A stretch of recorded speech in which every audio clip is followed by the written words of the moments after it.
Hola, soy Ricky Little, profesor de música de la Universidad Unión en Lincoln, Nebraska. Esta es la parte 3 de ¿Quién está sacudiendo la casa? Música del mundo en el mundo de la iglesia. En la parte 2 vimos el diseño y la función de la música, las asociaciones hechas con la música, la influencia moral de la música en la gente, la creación de un matrimonio con nuestra música, y empezamos a rastrear la historia de cómo la música secular empezó a ser usada en la iglesia. En la parte 3 continuaremos examinando esta historia.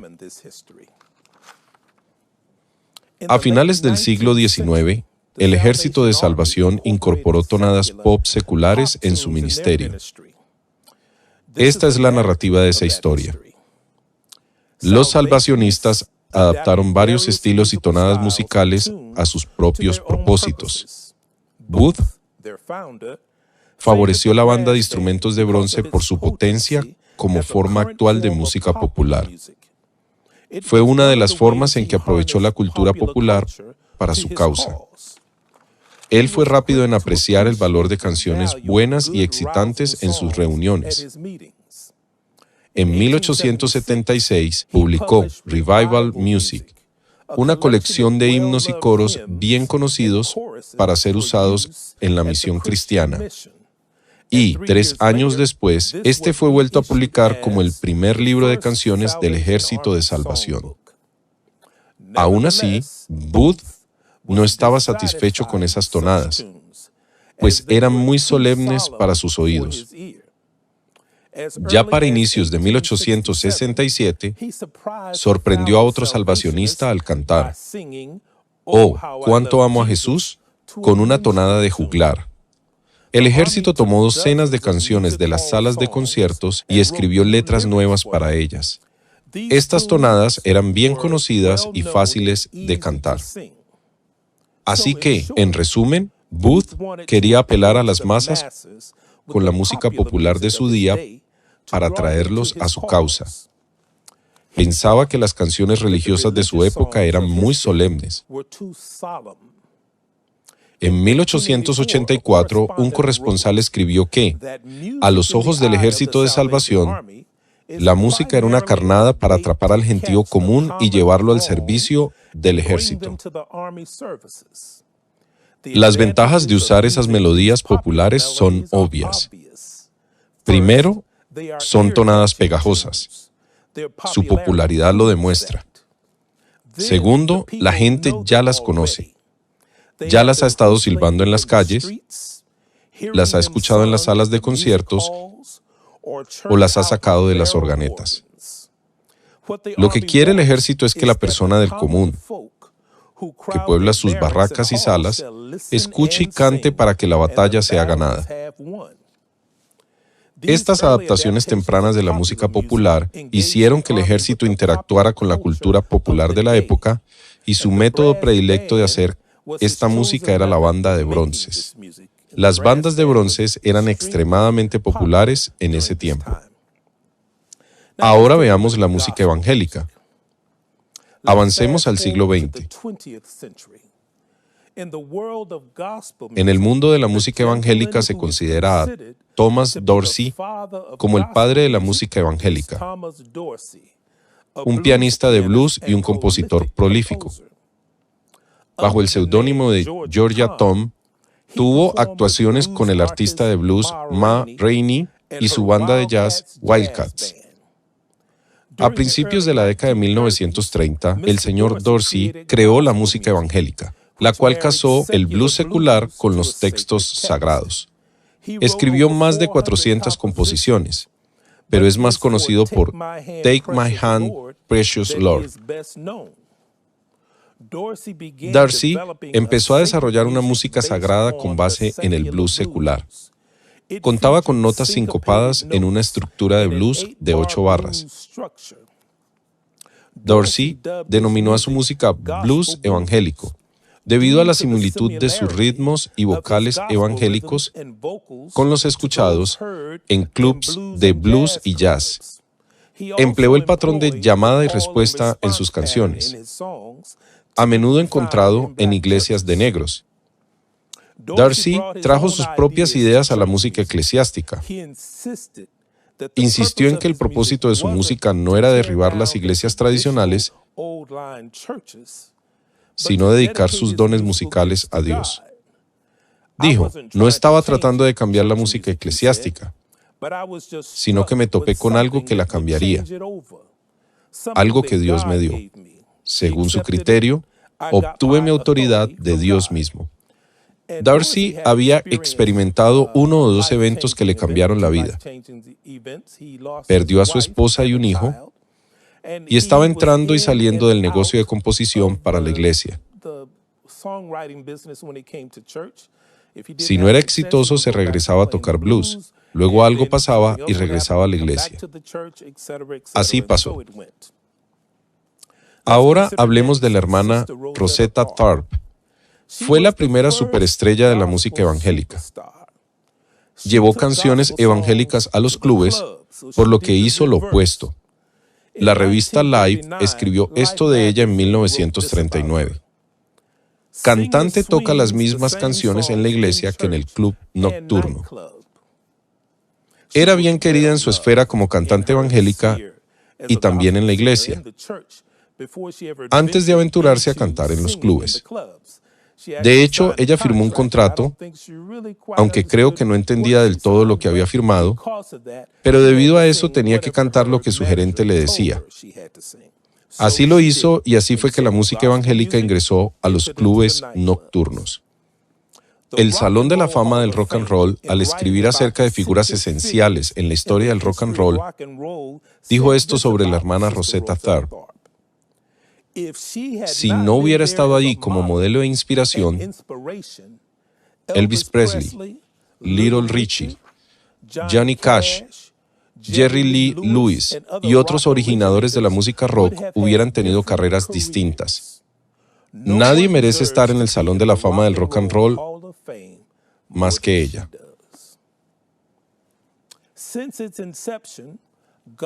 Desde su creación, la música evangélica ha seguido incorporando géneros seculares, como disco, rap, R&B, funk y trap evangélico. Con el levantamiento de artistas evangélicos como Kirk Franklin, la música evangélica fue mucho más allá.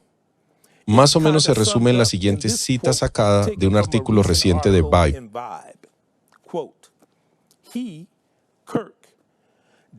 Kirk no solo apuntó una influencia secular, sino un sonido secular completo, con canciones que imitaban a los Beastie Boys, Rufus, Chaka Khan, LTD, The Jacksons, Tears for Fear e incluso Scarface.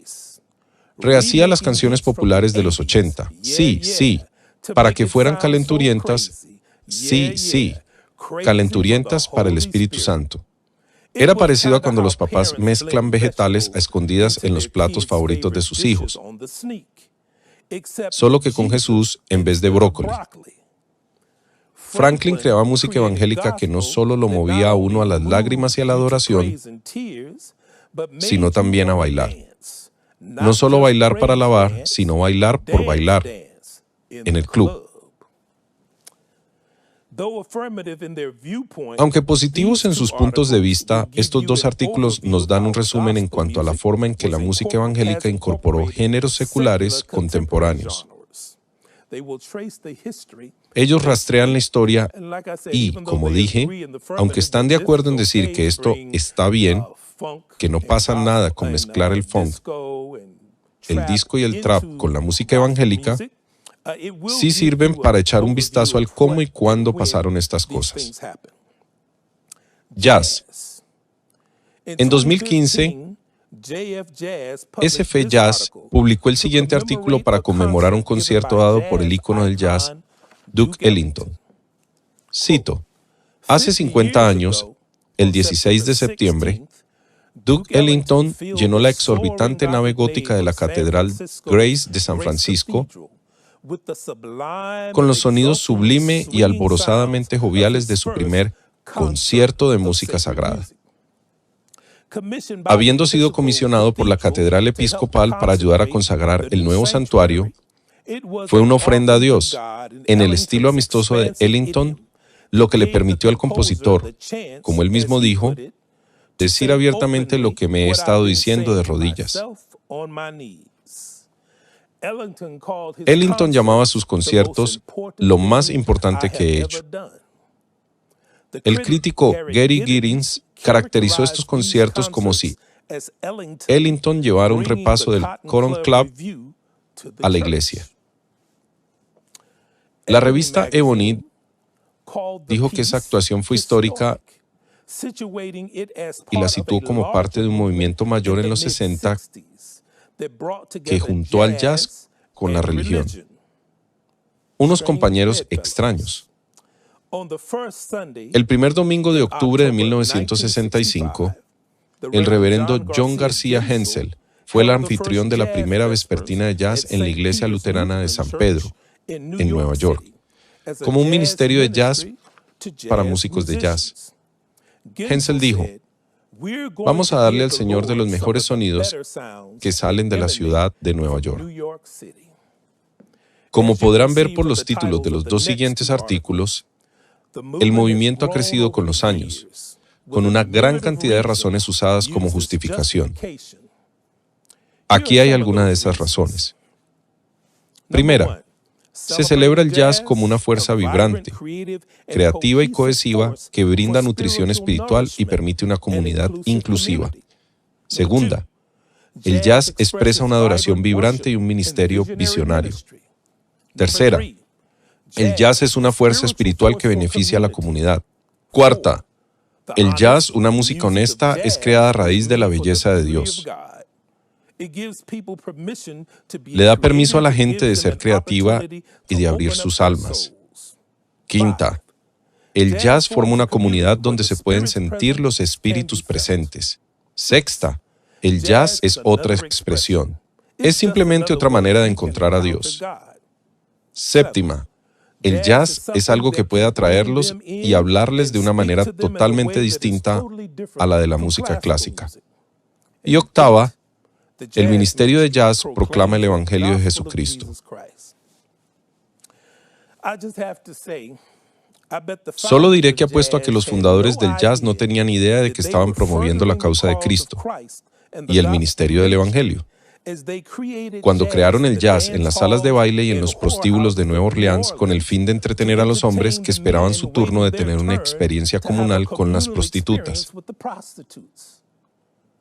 ¿Qué creen que Jelly Roll Morton hubiera dicho si alguien le dijera: oye, Jelly Roll, algún día en el futuro los ministros van a usar este jazz que estás improvisando para que las rameras hagan sus restriegues para salvar pecadores? Probablemente hubiera dicho lo mismo que el pianista de cantinas Robert Shaw. Si creen que esta música es para cualquier otra cosa que no sea festejar, no la han entendido bien. Una vez tuve una experiencia. Tuve el privilegio de conocer la hermana menor de Duke Ellington, Ruth Ellington Boatwright. Yo era estudiante de la Universidad Estatal de Ohio y estábamos con mi profesor y otros en Nueva York, buscando algunas óperas. Y el señor Boatwright y su esposa Ruth nos invitaron a pasar el día con ellos. El plan fue ir a la iglesia con ellos. Era domingo. Luego ir a Tavern on the Green, esa famosa taberna en Nueva York. Y luego nos iban a llevar a una función de Duke Ellington. Creo que era Sophisticated Lady. Bien, pudimos hacerlo todo menos ir a la función. Lo primero que hicimos fue ir a la iglesia. Fuimos a la Catedral de St. John the Divine en Nueva York. Y cuando llegamos, el acomodador nos recibió en la puerta y la catedral estaba repleta. No había una sola silla vacía. Pero, como estábamos con la hermana de Duke Ellington, nos buscaron espacio. Nos llevaron a la parte delantera de la iglesia, a la zona del coro, donde podíamos ver de cerca el sitio donde la banda tocaba. Para mi sorpresa, no era música sagrada que yo conociera. Era una forma de jazz.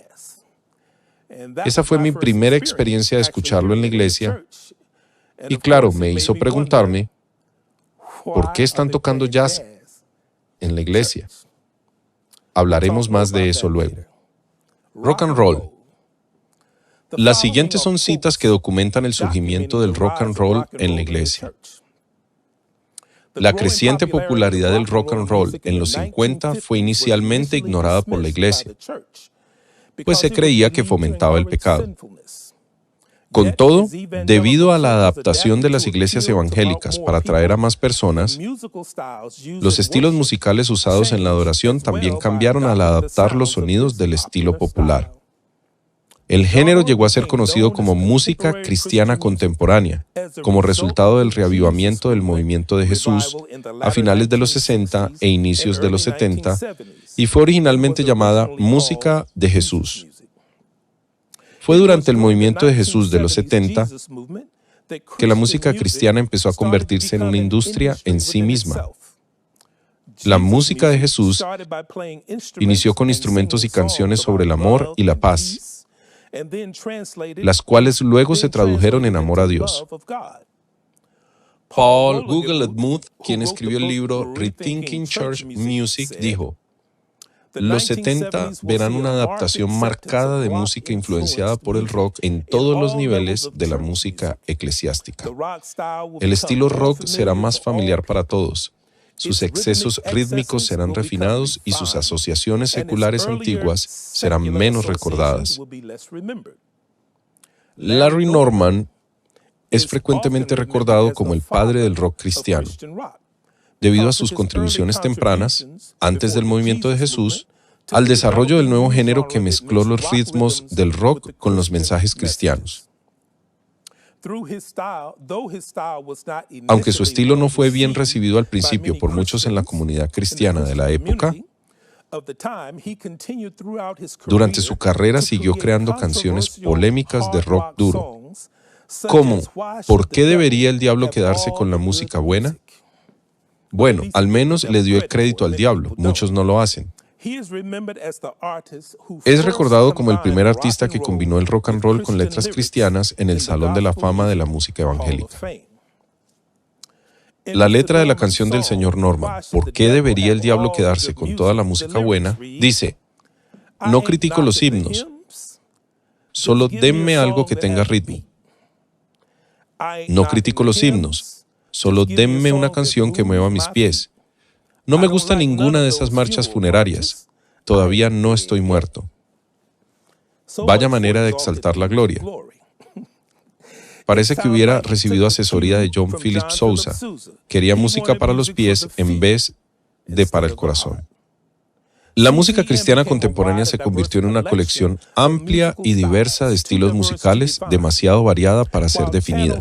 Una noche, mientras pasaba canales en el televisor, me topé con un programa cristiano de Chicago. Lo sintonicé justo a tiempo para escuchar al orador decir: el rock and roll es la música más poderosa de esta generación y lo estamos capturando para Cristo. Esto se volvió más evidente para mí un día tras escuchar a Mark Farner en una entrevista realizada hace años en una estación de radio cristiana.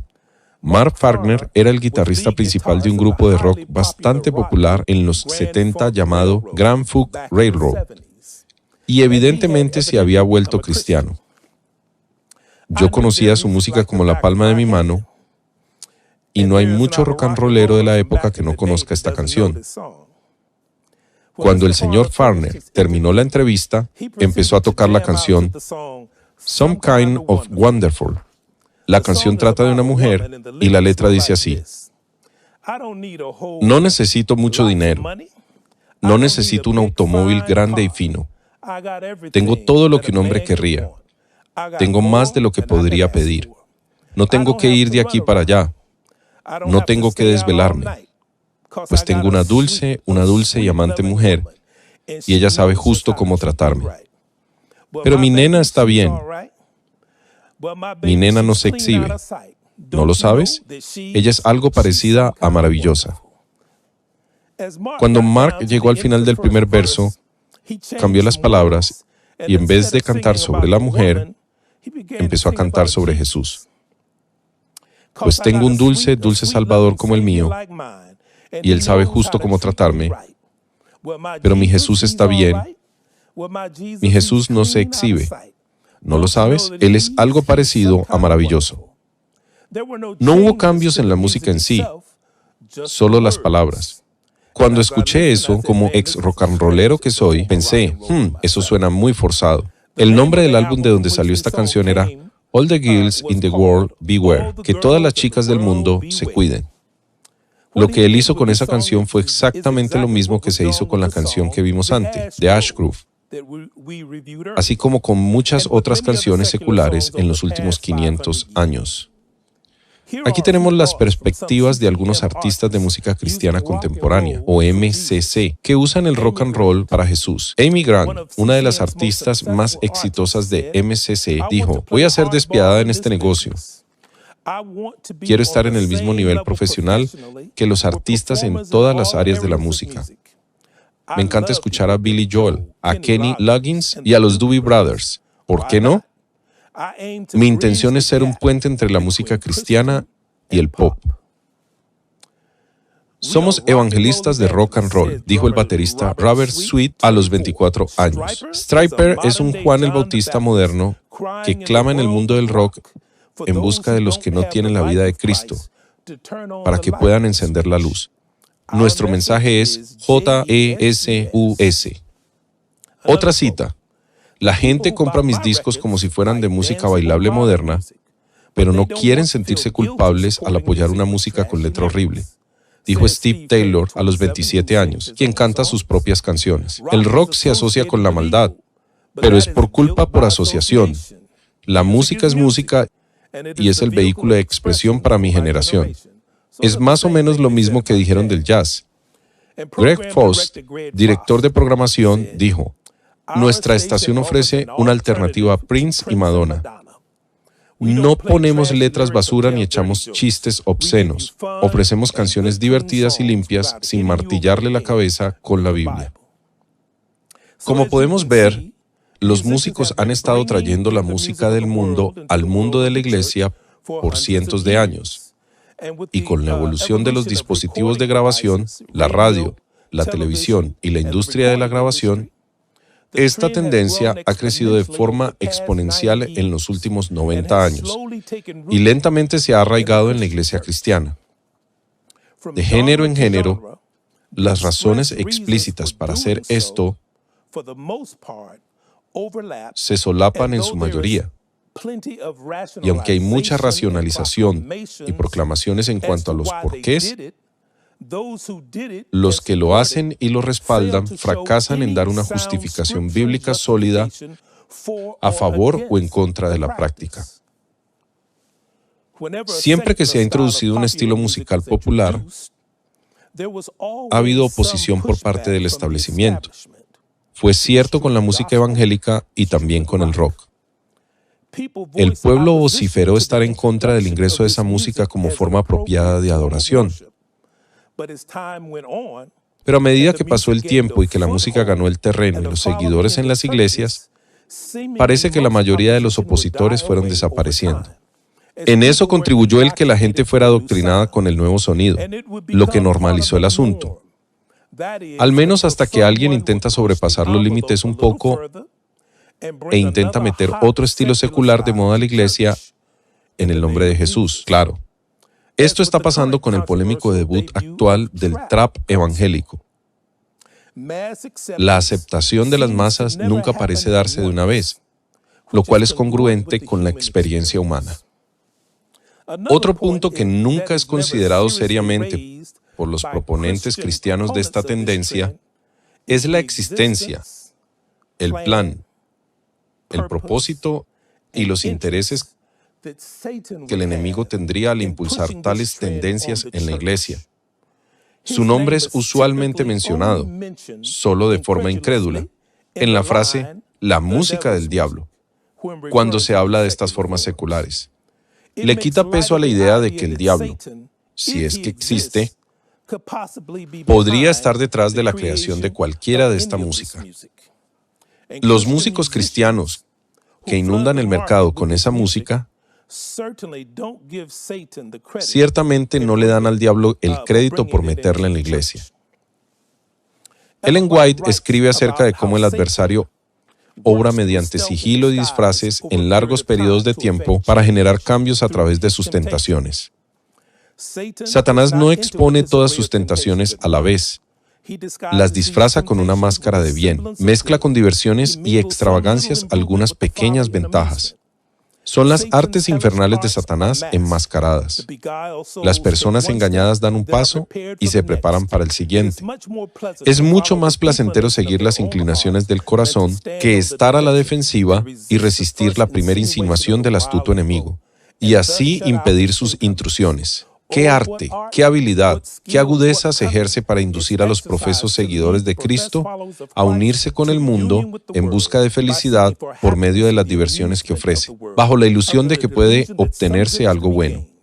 Así, los descuidados caen en la trampa mientras se dicen que no hay mal en el camino. Todas estas formas seculares, rock, rap, country, blues, y todos sus hijos fueron diseñadas para cumplir otras funciones. Ninguna fue diseñada, concebida, inspirada o desarrollada con el propósito explícito o implícito de adorar a Dios ni de acercar a los pecadores a Cristo. Creo que el diablo ha llevado a la comunidad cristiana, de forma gradual, a aceptar esta música para la adoración, a lentamente reeducar las papilas gustativas musicales y transformar las mentes hasta que llegamos a lo que llamo un secularismo sin adulterar en la iglesia. No solo una porción, sino todo el ponqué. Con esto terminamos la parte 3. En la parte 4 examinaremos la influencia del oculto en estos géneros seculares, las asociaciones seculares y de otro tipo que se hacen con esta música, la no neutralidad de la música y los mensajes dobles en nuestra música. Si están interesados en esta serie o en tener un seminario de música, por favor vayan a rickylittle.org para obtener más información.